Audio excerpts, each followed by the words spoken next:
Hi guys!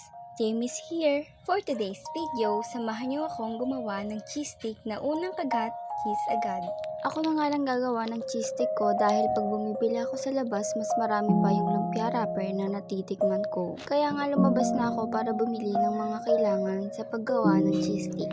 Sa mga gustong magtanong kung bakit pagluluto lang ang binablog ko dahil dati pa lang ay pangarap ko ng maging chef.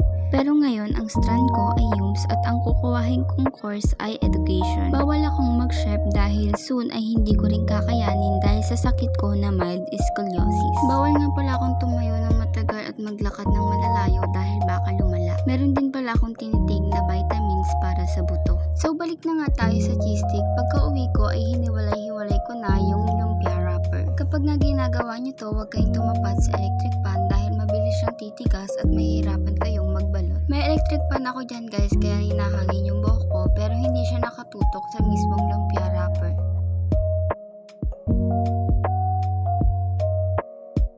Nang mahiwa-hiwalay ko na, ginupit ko lang din to sa gitna para hindi makapal kapag binalot na.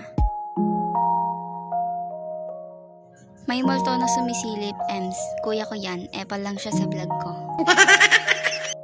Nang mahati ko na lahat sa gitna, tinabi ko muna siya para hindi siya tumigas. Melted cheese nga yung ginamit natin dito para kapag prinito, madali lang siyang mag-melt.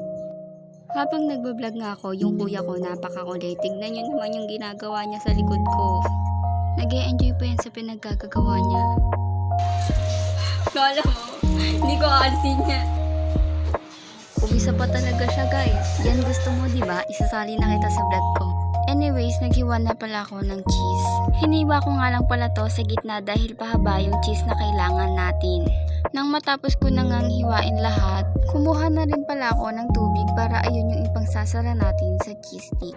Nag-umpisa na nga akong magbalot at isa lang ang nilagay kong cheese since makapal naman. Malinis yung kamay ko dyan, mukha lang madumi pero malinis yan. Niliitan ko talaga siya guys kasi gusto ko yung bite size lang. Nasa sa inyo naman kung isa o dalawang cheese yung ilalagay nyo, pero yung sa akin gusto ko yung bite size lang. Isa lang yan guys pero hindi ko siya tinipid kasi gusto ko yung overload. Hindi ko na nga rin nilagyan yung pangsil ko ng cornstarch kasi kahit tubig lang okay na yan. So ayan na pala lahat ng nagawa ko. Pagkatapos ko nga palang ibalot lahat, kumuha na ako ng kawali at saka binuksan ko na yung kalan. Pagkatapos ay sinunod ko na rin ilagay yung mantika. Nung mainit na yung mantika sa kawali ay isa-isa ko na silang nilagay hanggang sa maluto. Binilisan ko na nga rin palang magluto dahil napakainit. Habang nilaluto ko nga yung cheese stick ay naglagay na rin ako ng tissue sa pinggan dahil nakakatulong to para mas maging crispy yung cheese stick. Nang maluto na, nilagay ko na sila doon sa may tissue para masipsip na ng tissue yung mantika. Ito na yung finished product at hindi yan sunog guys ha. Sinadya ko yan para mas crispy siya.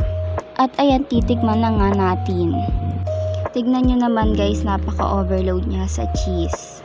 May natira pa nga akong lumpia wrapper kanina kaya tinabi ko na lang to tapos gagawin ko siyang flying saucer. Sa inyo, anong tawag sa inyo ng lumpia wrapper na piniprito lang tapos lalagyan ng condensed milk? Hindi na nga ako gumawa ng sausawan dyan dahil sapat na sa akin yung overload cheese. At saka hindi ko rin hilig yung mga sausawan. Ayun lang guys, pa-like and pa-share na rin ng video na to. Ayun lang, bye-bye!